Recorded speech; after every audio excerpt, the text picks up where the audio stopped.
안녕하세요. 오늘의 데일리 뉴스레터에 오신 것을 환영합니다. 1. KF-21의 고된 과정. 2. 한계를 뛰어넘는 진화의 한 걸음. 3. 엄청난 군사계약이 기다리고 있다. 한번 진실을 알아봅시다. 드디어 KF-21이 음속의 벽을 뚫고 대한해협의 창공을 갈랐습니다. 어찌 보면 초도 비행 때보다 더 가슴 벅찬 순간이었는데요. 그동안 KF-21을 무시하던 사람들마저 이 순간만큼은 입을 닫고 대한민국의 도약을 지켜볼 수밖에 없었습니다. 그래서 준비했습니다. 최고급 정보들을 공개하겠습니다. KF-21 CJ-1호기가 초도 비행을 성공한 지 정확히 183일 만에 초음속 비행에 성공하면서 대한민국의 항공기술력의 심화를 실시간으로 써 내려가고 있습니다. 지난 17일 KF-21은 남해 상공 약 12,200m 고도를 56분간 비행하면서 총 3차례의 초음속 비행에 성공했는데요. 하지만 이렇게만 말씀드리면 이게 얼마나 빠른 속도인지 체감이 잘 안 되실 겁니다. 이를 알기 쉽게 극단적으로 비유하면 제주도 상공에서 서울까지 단 20여 분 만에 주파할 수 있는 속도였는데요. 만약 KF-21이 원주에 위치한 제8전투 비행단에서 출격한다면 평양까지 고작 12분 도착해서 주석공을 타격할 수 있는 속도였습니다. 이렇게 보면 정말 말이 안 나올 정도로 빠른 속도인데요. 그만큼 국내 독자 기술로 개발한 KF-21의 음속 돌파는 전 세계를 경악시키기에 충분했습니다. 하지만 그럼에도 불구하고 아직도 전투기의 음속 돌파는 엔진 출력만 강하면 장땡 아니냐고 폄훼하는 사람이 있습니다. KF-21이 아직 독자 개발 엔진이 아닌 제너럴 일렉트릭의 F414 400K 엔진을 사용한다는 걸 저격하는 주장인데요. 그런데 이는 항공 기술에 대해 아무것도 모르는 막말이나 다름없습니다. 당장 초음속을 두고 소리의 벽을 뚫었다라고 표현하는 것만 봐도 이 주장이 얼마나 얼토당토하는 헛소리인지 알 수 있습니다. 소리의 벽이라는 건 단순히 초음속을 그럴듯하게 꾸미기 위한 수사적 표현이 아닙니다. 이는 음속을 돌파한다는 행동이 물리적인 벽을 뚫는 것과 마찬가지이기 때문에 생긴 표현인데요. 실제로 음속 돌파 직전인 마하 0.9보다 초음속 상태인 마하 1.2가 오히려 공기 저항이 더 적을 정도입니다. 이 과정에 날개 등 전투기 지체에는 어마어마한 충격파가 발생하는데요. 더군다나 속도가 빨라질수록 주변 공기 흐름이 뒤틀리면서 전투기에는 엄청난 압력이 가해지고 구조적으로 상당히 불안정해질 수밖에 없습니다. 쉽게 말하면 전투기를 시속 1224km의 속도로 뇌동댕이 치는 것과 다를 게 없는데요. 어설픈 전투기 구조로는 이를 버틸 수 없습니다. 그렇기 때문에 전투기의 초음속 비행에는 엔진의 출력보다 구조적 만전성이 더 중요합니다. 엔진의 힘보다는 튼튼한 게 우선이라는 것이죠. 그런데 대한민국은 단 첫 번째 시도 만에 이걸 해낸 것입니다. 세계적으로 이슈가 될 만한데요. 물론 국산 초음속 고등훈련기인 T-50의 사례가 있긴 하지만 이는 어디까지나 미국과의 기술 협력을 통해 개발한 기체입니다. 진정한 의미에서 국산은 역시 KF-21이라고 할 수 있는데요. 더 놀라운 건 지금까지 KF-21이 고작 80여 회의 시험 비행만을 진행했다는 것입니다. 이제 앞으로 1920여 회 이상의 시험 비행이 더 남아있는데요. 즉 전체 시험 일정의 25만의 음속을 돌파한 것입니다. 도저히 믿기지 않을 만큼 빠른 성장 속도인데요. 오죽하면 국제항공 전문 매체인 에어로타임이 전 세계에서 가장 진보한 전투기 10대 중 4위로 KF-21을 선정했을 정도입니다. 아직 초기 개발 단계인 KF-21을 선정했다는 것 자체가 대단히 이례적인 일이라고 할 수 있는데요. 이는 그만큼 KF-21이 국제적인 인정을 받고 있다는 방증입니다. 실제로 발빠른 나라들은 이미 어떻게든 KF-21의 줄을 대기 위해 한국과 긴밀한 접촉을 시도 중입니다. 그 대표적인 게 바로 폴란드인데요. 지난 영상에서 말씀드렸듯이 폴란드는 자국 최대 방산업체인 PGZ 회사까지 한국에 급파하면서 KF-21 사업에 참여하려고 가진 애를 쓰고 있습니다. 그런데 여기서 끝이 아닙니다. 최근 한국과 UAE가 초대규모 MOU를 체결했다는 소식을 들으셨을 텐데요. 다수의 전문가는 이 계약에 KF-21이 상당한 영향을 미쳤다고 추측하고 있습니다. UAE가 향후 KF-21 개량 사업에 참여하거나 적어도 우선 도입에 대한 권리를 얻기 위해 밑거름을 깔았다는 건데요. 사우디아라비아와 이란 사이에 껴서 언제나 국경 분쟁으로 몸살을 앓고 있는 UAE는 항상 성능적으로 검증된 무기체계를 도입해 왔습니다. 그런 UAE가 대한민국의 항공기술력을 인정한 것입니다. 정말 감회가 남다른데요. 게다가 한국에게 무기를 공여받으며 군사력을 키운 필리핀은 이미 추진 중인 다용도 전투기 도입 사업까지 일정을 미루면서 KF-21 블럭이 완성되는 2026년을 예의주시하고 있습니다. 현재 중국이 필리핀 지척까지 남중 국해 명약력을 넓히고 있다는 걸 감안하면 굉장히 대담한 결정인데요. 다름 아닌 KF-21에 그만한 가치가 있다고 판단하기 때문입니다. 그러나 KF-21이 이토록 높은 평가를 받기 시작한 건 본격적인 초도 비행을 시작하면서부터입니다. 과거 KF-21의 개발 초창기 KF-X로 불리던 당시만 하더라도 우리 기술진들은 혹시나 하는 마음으로 사업 참가국을 물색했는데요. 기술적 성숙도는 자신이 있었어도 만에 하나 실패할 시 위험을 분산하고 안정적인 양선 물량을 위해 보험을 준비했던 것입니다. 하지만 이때만 해도 한국을 신뢰하는 나라는 거의 없었는데요.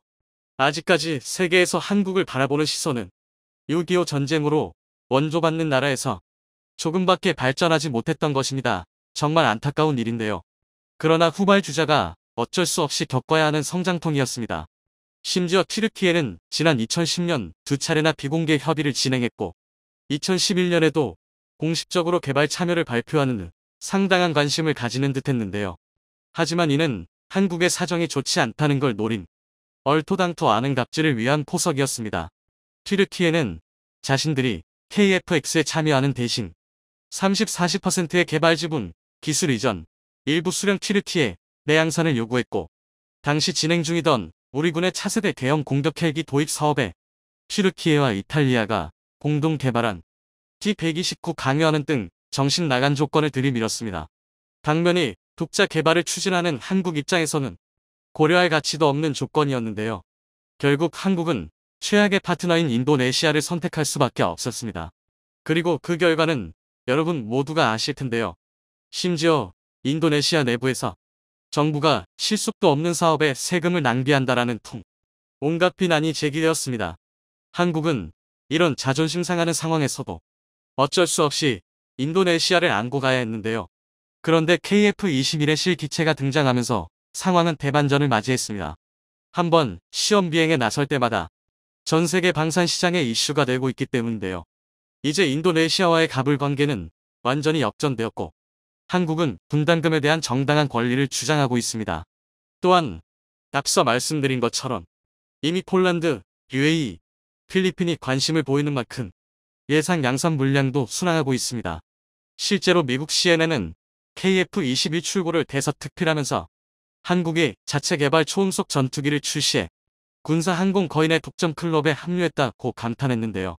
또 미국의 외교 전문지 디플로맷은 태국과 필리핀, 이라크가 주고객이 될 수 있다라며 KF-21의 시장성을 강조했습니다. 이는 사실상 FA-50을 도입한 대부분의 나라가 KF-21의 추가 도입을 검토하고 있다는 표현으로 해석됩니다.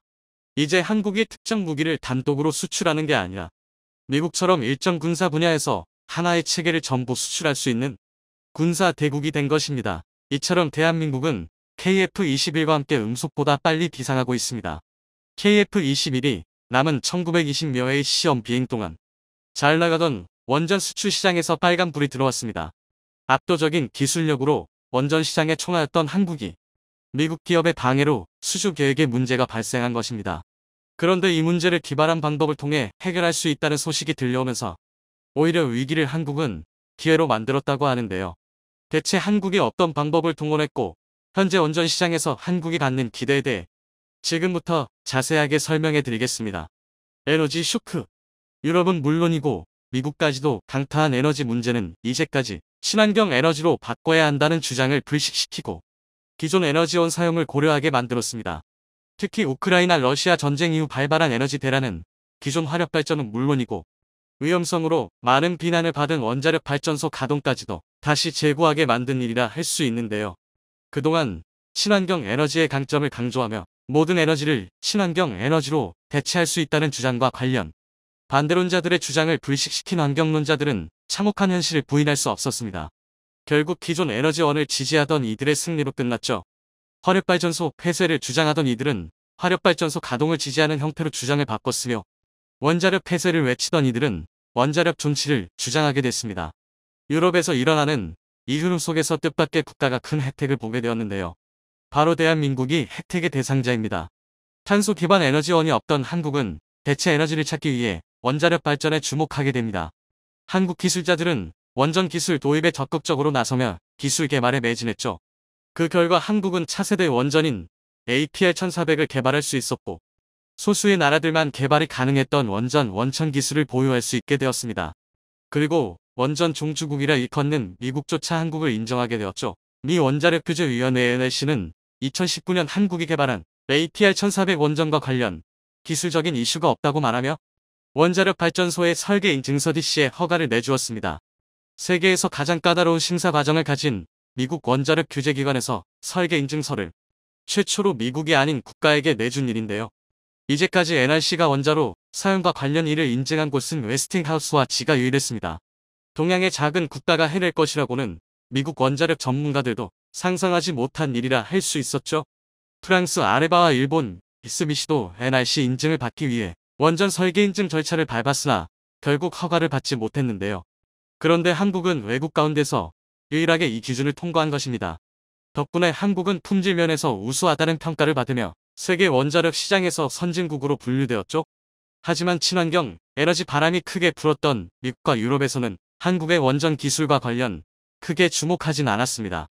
애초부터 원자력을 친환경 에너지로 규정하지 말았었고 다른 대체 에너지만 있으면 충분했기 때문이었죠. 그러나 시간이 흐르고 원전을 부랴부랴 친환경 에너지로 지정, 원전의 필요성을 절감하면서 한국을 다시 돌아보게 된 것입니다. 세계에서는 안 되는 우수한 원자로 건설 기술을 가진 국가가 한국이었기에 당장 에너지 수급이 필요한 유럽에선 한국을 잡기 위해 서로 손을 내밀었습니다. 한국도 탈원전 기조를 내세워 원전 수출에 소극적이었으나 에너지의 중요성을 깨닫고 유럽 에너지 대란을 직면하면서 적극적으로 원전 수출을 검토하기 시작했습니다. 서로의 이해관계가 맞아떨어지면서 한국에게 엄청난 기회가 열렸죠. 영국과 폴란드는 즉각 한국 원전 수입을 검토했습니다. 올해 상반기 콰시 투어텍 영국 산업에너지부 장관이 방한하는 것은 물론 원전 건설과 관련된 구체적인 사항까지 논의하는 일이 있었죠. 그리고 이제는 헐맹이라 불러도 시원치 않은 폴란드 역시 한국의 원전 도입을 본격적으로 추진했습니다. 한수원을 방문한 폴란드 정부와 민간회사가 협력계약서 LOI를 체결할 것이라는 보도가 흘러나오며 한국 원전 도입이 확실시되는 상황이었습니다. 순조롭게 원전 수출국으로 한국이 명성을 쌓을 것으로 예측했던 건 빨간불이 들어왔는데요. 바로 미국 웨스팅하우스가 본격적으로 한국을 방해한 것입니다. 한수원을 상대로 대규모 소송을 건 것이죠. 폴란드와의 물밑 협상이 진행되는 가운데 미 웨스팅하우스는 연방법원에 한수원을 상대로 소송을 제기했습니다. 한수원이 수출하려고 하는 APR-1400에는 웨스팅하우스의 지적재산권이 포함되어 있다는 주장이었죠. 지적재산권이 포함되어 있기에 이 원전을 수출하려면 미국의 허락을 구해야 한다는 것이었습니다. 미국 원자력법에 따르면 미국 기술이 사용될 경우 미 에너지부의 사전 승인 절차가 필요합니다. 다시 말해 APR-1400이 다른 국가의 원자로를 수출하려면 그때마다 지적재산권의 소유자인 웨스팅하우스의 허락을 구해야 한다는 것이었죠. 갑작스러운 제동에 한수원은 당황하지 않을 수 없었습니다. 문제가 된 지적재산권은 과거 미국 컨버스천 엔지니어링 시스템 80 원자로의 개량형인 시스템 80 플러스와 연관된 것으로 알려졌습니다. 웨스팅하우스는 지난 2000년 컨버스천 엔지니어링을 인수했고 지적재산권은 웨스팅하우스로 넘어갔죠. 원전 기술의 종주국답게 미국을 비롯해 전 세계의 원자로에는 미국이 개발한 기술이 사용됩니다. 전 세계에 대략적으로 440개 원전 중 절반 이상이 웨스팅하우스의 기술이 적용된 것으로 알려졌죠. 과거 바라카 원전에서도 웨스팅하우스는 비슷하게 지적재산권 문제를 걸고 넘어졌으나 우회하는 방식으로 이 문제를 해결한 한국 정부 입장에서는 폴란드 문제에서도 똑같이 딴지를 거는 웨스팅하우스에 당황하지 않을 수 없었습니다. 한미 원전 동맹을 통해 상호협력을 강조했던 한국 입장에서는 갑작스럽게 한국 원전 수출을 방해하는 웨스팅하우스의 소송이 사실 어떤 의도가 있는 것이 아닌지 의심이 될 수밖에 없는 상황. 이라법에 이어 이번 원전 수출에서도 미국 정부의 개입이 있는 것이 아니냐는 의구심이 들 수밖에 없죠. 초유의 갑질 사태의 정부 입장에서는 문제 해결에 나서야 했습니다. 비단 폴란드 원전 수출만 걸려있는 것이 아니라 체코와 영국 등 다양한 국가와 협상 과정이 진행 중이기에 만약 여기서 문제가 생기면 차후 사업도 큰 차질을 잇기 때문이죠. 협상 중인 사업까지 모두 고려하면 대략적으로 70조에 가까운 돈이 이번 소송에 걸려 있는 셈입니다. 웨스팅하우스 입장에서는 이번 소송을 기점으로 경쟁에서 앞서가겠다는 의지를 피력하고 있는데요. 원전 종주국의 자존심에 상처를 입은 미국이 지적재산권을 볼모로 유럽 및 중동 원전 건설에서 수주 우위를 가져가겠다는 심산입니다. 어찌 보면 한국이 절체절명의 위기에 빠진 것이라 볼 수 있는데요. 그러나 최근 이 문제를 쉽게 해결할 수 있는 길이 열리며 오히려 원전 수주 경쟁에서 미국을 제치고 한국이 앞서갈 수 있게 되었습니다. 바로 한국이 웨스팅하우스 인수를 논의하면서 지분 51%를 사들이는 것을 검토하고 있다는 사실이 알려진 것입니다. 지난 6월 한국을 방문했던 웨스팅하우스 사장단과의 함의 내용을 이행, 상당수의 지분을 사들이는 것으로 지적재산권 소송을 파회하겠다는 것이었죠. 현재 웨스팅하우스는 사모펀드 회사인 브루필드 비즈니스가 소유하고 있습니다. 이들은 오래전부터 웨스팅하우스를 매물로 내놓아 현금화를 위해 매진하던 기업인데요. 웨스팅하우스는 오랜 역사를 지닌 만큼 다사다난한 기업 인수합병 역사를 가지고 있습니다. 현 주인인 브루필드 비즈니스는 원래 웨스팅하우스를 적당한 시기에 판매하려고 마음을 먹었던 곳이죠. 문제는 인수자가 없다는 것. 다행히 올해 캐나다 우라늄 생산업체인 타메코페코가 지분의 49%를 인수하면서 자산 일부를 회수할 수 있게 되었습니다. 그러나 나머지 51%는 아직 판매되지 않아 전전긍긍하던 차였죠. 여기에 차관한 한국은 웨스팅하우스의 나머지 지분을 인수하는 것으로 문제를 돌파하고자 한 것입니다. 이미 지난 6월 한수원은 웨스팅하우스 인수 문제와 관련 사장단과 논의를 했었고 이 제안을 받아들이지 말지 고민하던 차였는데요. 때마침 웨스팅하우스에서 지적재산권 문제를 걸고 넘어지면서 결국 인수를 진지하게 검토했다고 합니다. 나머지 51%의 지분을 사들이면 소송 자체를 무효화할 수 있게 한국 입장에서는 거부하기 어려운 조건이었죠. 사실 웨스팅하우스의 건설 능력이나 원자로 노하우 측면에서 한국보다 떨어진다는 것이 중론이기에 소송에 들어가도 한국 입장에서는 손해볼 것이 없는 싸움입니다. 다만 이 과정이 오래 걸리기에 그 사이에 다른 기업들이 계약을 채 간다면 손해였기에 한국은 잽싸게 인수 결정을 한 것이죠. 이 결정은 한국의 신의 한 수가 될 전망입니다. 현재 자국 중심주의를 주장하며 미국 기술과 자산에 장벽을 두르고 있는 미국을 자극하지 않으면서도 경쟁자를 아군으로 확보하는 길이기 때문인데요. 이미 체코와 영국, 중동 국가의 원전 수주 경쟁에서 웨스팅하우스는 한국과 매번 마주치는 대결 상대였습니다. 그런데 웨스팅하우스를 인수하게 되면 경쟁자를 없애면서 동시에 원전 경쟁력을 높일 수 있게 되는 셈이죠. 위기라고 여겨졌던 일이 사실 위기가 아닌 셈, 미국 뜻대로 끌려다닌 것이 아니라 한국이 주도적으로 문제를 해결할 수 있게 되면서 한국 원전은 더욱 비상할 것으로 전망되는데요. 앞으로 수요가 더욱 늘어나는 원전 시장에서 최근 군사 정치적으로 궁지에 몰린 러시아 측이 우크라 동부 점령 지역을 자국 영토로 합병하면서 끝까지 무리수를 두고 있는 상황인데요. 빼앗긴 영토를 반드시 되찾겠다는 우크라이나. 이미 점령한 지역은 자신들의 영토이니 우크라이나가 자국 영토에 들어오는 경우 핵 옵션을 비롯해 모든 대응을 하겠다는 러시아 간의 강대강 대치가 발생하고 있습니다. 이런 상황 속에서도 우크라이나는 조금씩 동부 영토를 탈환하는 성과를 내고 있는데요. 이렇게 러시아의 상황이 어려워질수록 푸틴과 러시아 수뇌부는 핵카드를 써야 할지 말아야 할지를 두고 고심하고 있는 상황입니다. 그런데 한 가지 분명한 것은 러시아가 결국 핵 옵션을 꺼내든다면 전 세계적으로 핵무장 도미노가 생길 수 있다는 우려가 나옵니다. 그 중에서도 러시아와 가장 인접해 군사적인 위협을 받고 있는 폴란드에선 최근 한국산 방산 장비를 수십조 단위로 구매한 것으로 모자라 한국의 원자력 발전소 핵발전소까지 눈독 들이고 있는 상황인데요. 폴란드에서 한국의 핵발전소를 요청 중인 진짜 이유는 다름 아닌 핵무장 때문이었다는 주장이, 여기에 뉴욕타임즈는 한국의 핵무장 능력을 보도하며 24개의 원자로와 1970년대 이후로 쌓아둔 사용 후 핵 연료를 통해 순식간에 4,300개의 핵전력을 완성할 수 있다고 내다봤는데요. 폴란드가 최근 한국에게 막대한 방산물자와 국가기관 산업인 핵발전소 건설을 요청하는 이유가 핵무장과 어떤 관련이 있는 것인지 자세히 알아보겠습니다. 블룸버그 통신과 가디언 등 다수의 매체들에 따르면 안제이 두다 폴란드 대통령은 폴란드 언론사인 폴스크와의 인터뷰에서 미국의 핵전력을 폴란드와 공유하거나 폴란드에 배치할 가능성을 검토하자는 뜻에서 미국 측 고위 관계자와 의견을 교환했다고 말했습니다. 하지만 이런 보도가 나오자마자 미국 백악관은 폴란드 대통령의 이러한 발언에 핵공유 요청을 받은 적도 없고 실행으로 옮기지도 않을 것이란 브리핑을 통해 폴란드 측의 핵공유 발언에 당황스럽다는 뜻을 전했는데요. 안제이 두다 대통령은 무엇보다도 우리 폴란드에게 핵무기가 없다는 것이 진짜 문제라고 말하며 언제든 핵 프로젝트에 참여할 잠재적 기회는 항상 열려있다고 말했습니다. 안제이 두다 대통령의 발언에 유럽 대부분 언론사들은 폴란드가 핵무장을 염두에 두고 있다고 분석하며 폴란드가 핵무장을 원할 수밖에 없는 이유를 보도했습니다. 먼저 최근 폴란드는 누구보다 국방 예산에 많은 돈을 투자한 국가입니다. 1년 국방 예산이 19조 원에 달하는 폴란드는 올해 한국의 방산 장비를 구매하는 데만 20조 원을 넘게 들였는 데다 현재 14만 명에 달하는 정규군 규모를 2배 이상 늘린 30만 명으로 맞춘다는 정책을 통해 향후 한국의 방산 장비와 군수 물자가 더욱 필요할 것이란 주장이 나오고 있습니다.